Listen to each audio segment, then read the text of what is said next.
안녕하세요. 여러분들 이제 좀 독서의 중요성 많이 느끼고 아이에게 책 많이 읽혀주고 계신가요? 알면서도 해야지 하면서도 자꾸 적용이 안 되죠? 네, 그래서 그렇기 때문에 더 자주, 더 자주, 더 많이 자신한테 잔소리를 해야 좀 각인이 되지 않을까 싶어요. 자, 오늘은 독서와 학습의 그 중요성? 학습을 도와주는 독서? 어, 독서가 곧 학습이다. 이런 부분으로 조금 교육에 대해서 이야기를 해보려고 합니다. 누가 그러더라고요. 우등생에 세 가지 조건이 있는데 그게 할아버지 재력, 아빠 무관심, 엄마의 정보력이랍니다. 그러니까 한마디로 말하면 돈 많은 집에서 엄마가 사교육에 대한 정보를 많이 듣고 아이를 그쪽으로 밀어 넣으면 된다. 뭐 이런 얘기 아닌가 싶은데요. 과연 그럴까요? 우수한 사교육이 우등생을 과연 만들까요?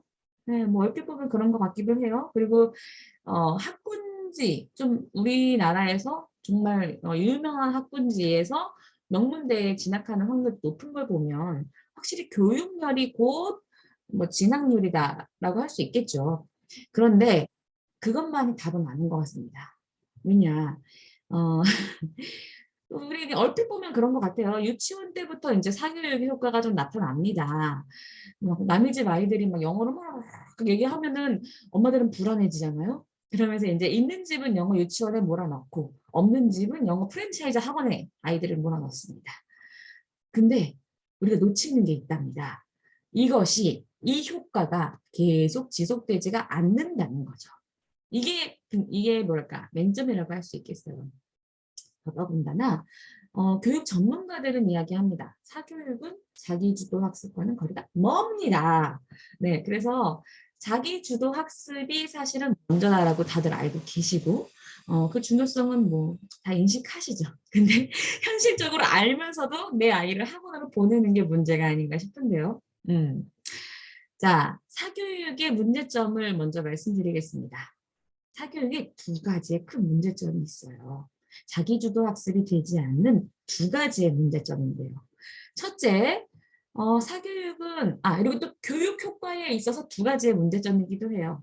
뭐냐면, 첫째는 사교육은 내가 보고 읽는 교육이 아니잖아요. 듣는 교육이죠. 네, 그러다 보니까 시간이 배로 걸린다는 거. 그러니까 시간 대비 교육의 효과가 떨어진다는 게 첫 번째 문제입니다.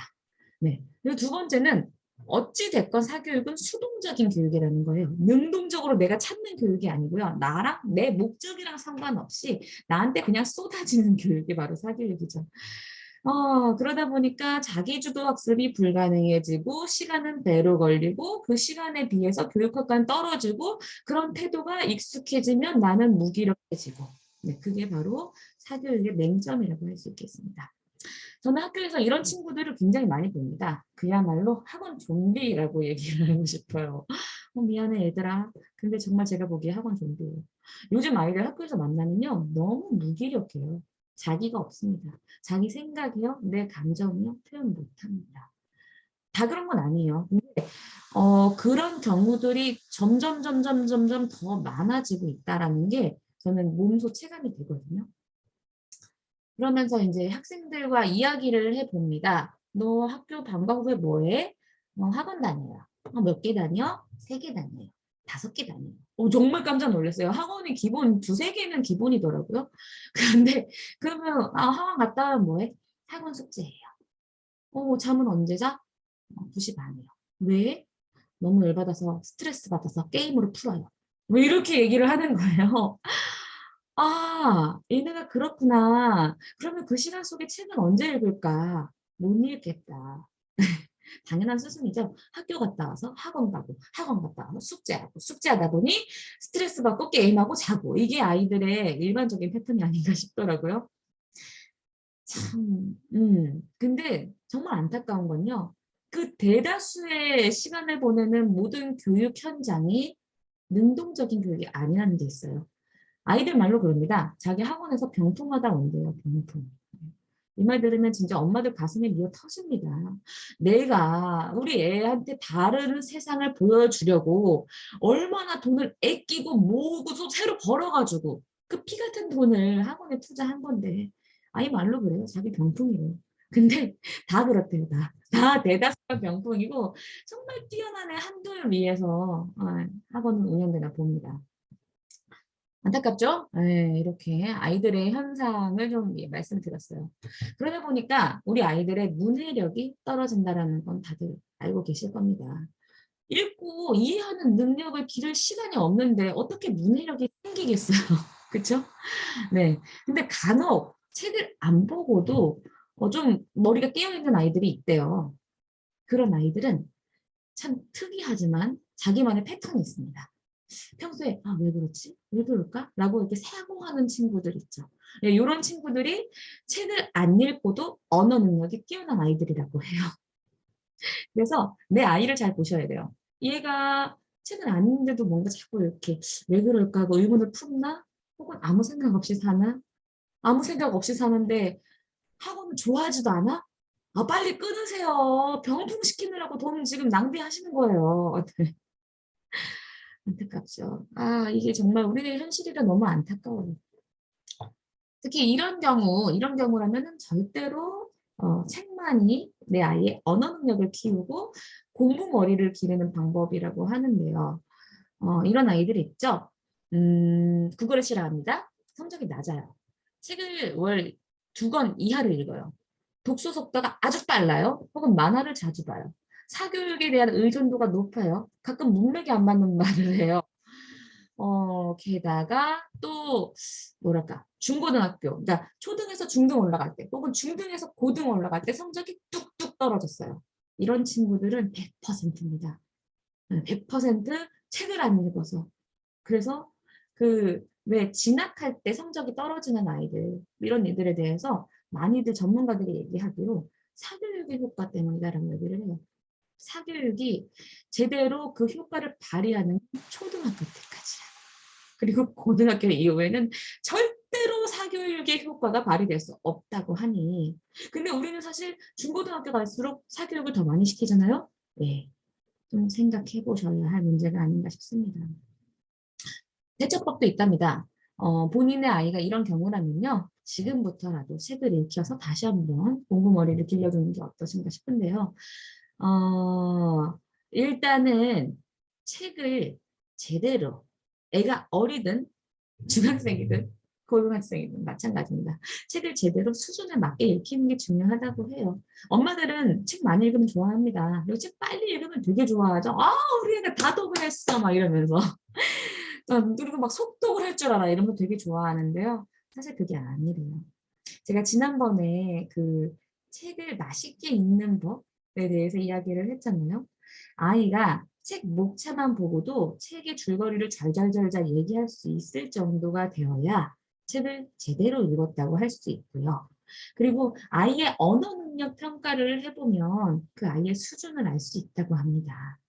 그래서 중학교 진학 시, 고등학교 진학 시에 성적이 떨어지는 친구들을 보면요. 언어 능력이 떨어지고 이해력이 떨어지기 때문이에요. 그래서 그 친구들 같은 경우는 그 떨어진 언어 능력을 높여주기 위해서 일단 본인의 수준이 어느 정도인가를 확인하시고 중학생이라고 할지라도 초등 고학년 수준의 독서 또 고등학교 수준이라 할지라도 중등 수준의 독서를 통해서 그 언어 능력을 채워가셔야 되는 거예요. 이만큼 독서는 곧 언어 능력이고 어휘력이고 이해력이고 사고력이고 그 너머에 EQ, IQ까지 길러줍니다. 이렇게 안다라고 하지만 근데 또 안 해요. 그죠? 그게 문제예요. 알았어. 근데 옆에 애들 학원 보내잖아. 저 똑같이 안 따라하면 큰일 날 것 같아. 라고 해서 결국은 울며 겨자 먹기로 학원을 보내고야 마는 그 안타까운 현실이 우리의 현실이 아닌가 싶습니다. 근데 전문가들은 그럽니다. 사교육 없이 주체적이고 우수한 아이들, 그런 아이들은 다 독서로 길러졌다고 합니다. 책 습관을 길들이고 나면 기대 이상의 효과가 있다고 합니다. 그리고 책을 빨리 혹은 많이 읽는 것보다 더 중요한 건 책을 제대로 읽는 것이라고 합니다. 네, 우리나라 독서 교육의 시초라고 해야 되나요? 책류가의 시초, 푸른이 아버님은 독서하는 아이들은 수능에서도 강하다고 했어요. 그리고 한국개발연구원, 김희선 연구원은 사교육으로 다져진 아이들이 그 진학할 때 성적이 우수수 떨어지는데 근데 읽고 이해하는 능력이 떨어지기 때문이고 책을 읽어야만 이 부분을 채울 수 있다고 했습니다. 또 책을 읽으면서 어휘력이 증가되잖아요. 근데 이렇게 어휘력에 대해서도 연구들이 좀 있는데 어휘력이 곧 돈이다 라고도 얘기를 해요. 그래서 하버드대 연구에서는요. 어휘력의 수준이 연봉의 수준과 비례한다라는 연구도 있고요. 더 나아가서 이 어휘력을, 그러니까 어휘력이 높은 것, 어휘를 많이 알고 있는 것은 다른 어떤 것보다 성공의 요인이 된다는 존슨 어프너 박사의 연구도 있습니다. 그런데도 의심되세요? 아직도 책 읽히는 것이 겁나시죠? 학원 그래도 보내야 될 것 같죠? 네. 자, 음, 글로벌 리더인 빌 게이츠, 스티브 잡스는 책벌레인 걸로 유명합니다. 그 스티브 잡스의 초등학교 때 선생님이 그에 대해서 뭐라고 평가했냐면요. 얘는 독서가다. 근데 얘가 독서가인 건 맞지만 독서에 너무 많은 시간을 허비하는 것 같다. 얘는 의욕이 없고 목적을 세우는데 좀 어려움을 겪는 것 같다. 이게 바로 스티브 잡스가 받았던 초등학교 때의 그런 성적표라고 해요. 하지만 그 결과 계속 그는 독서를 해왔고 이미 초등학교 때 고등 수준의 어휘력을 갖고 있었다고 저는 알고 있거든요. 그 결과 그가 어떻게 됐나요? 세상을 움직이는 빌 게이츠, 스티브 잡스, 독서로 만들었다라고 본인들이 얘기하잖아요. 나는 하버드 졸업장과도 나의 독서의 그 경험을 바꾸지 않겠다라고 얘기하잖아요. 독서만이 답인 것 같습니다. 두뇌를 업그레이드 시키는 가장 쉬운 방법도 독서라고 합니다. 또 인간의 뇌가요 1000억 개의 신경세포 그리고 이 세포의 뉴런, 이 시냅스라는 틈으로 연결이 돼 있는데 그 연결이 얼마나 또 이게 조직적인가, 얼마나 치밀하게 잘 연결되어 있느냐 결국은 독서에 의해서 결정이 된다고 해요. 그러니까 우리는 읽어야 됩니다. 이게 이렇게 이 연결이 치밀하다, 느슨하다는요. 우리가 영어나 어떤 새로운 언어를 공부할 때를 생각하면 쉽게 이해하실 수 있으세요. 내가 계속 입력을 하고 학습을 하면 이 연결이 더더욱 치밀해지죠. 근데 언어 같은 경우 영어를 배우다가 안 하면 다 까먹잖아요. 이게 뇌 연결이 느슨해진 상태라고 보시면 돼요. 독서는 우리의 연결을 치밀하게 하고 뇌를 발달시키는 방법이고요. 독서를 했을 때 이 뇌가 더 좋아지고 이 뇌는 계속 쓰면 쓸수록 개발된다라고 지난번 이시영 박사님의 세로토닌에서도 말씀드렸죠. 그래서 결국은 뇌에 자극을 주고 뇌를 발달시키는 것은 결국 독서밖에 없다는 겁니다. 근데 우리나라 책 많이 보나요? 아니에요. 네. 진짜 안타깝게도 2014년 기준으로는 OECD 회원국 중에서 국민 15만 명 대상으로 했을 때 우리나라가 최저 독서율. 그래서 실질 문맹률이 최저. 네. 실질 문맹률은 최고.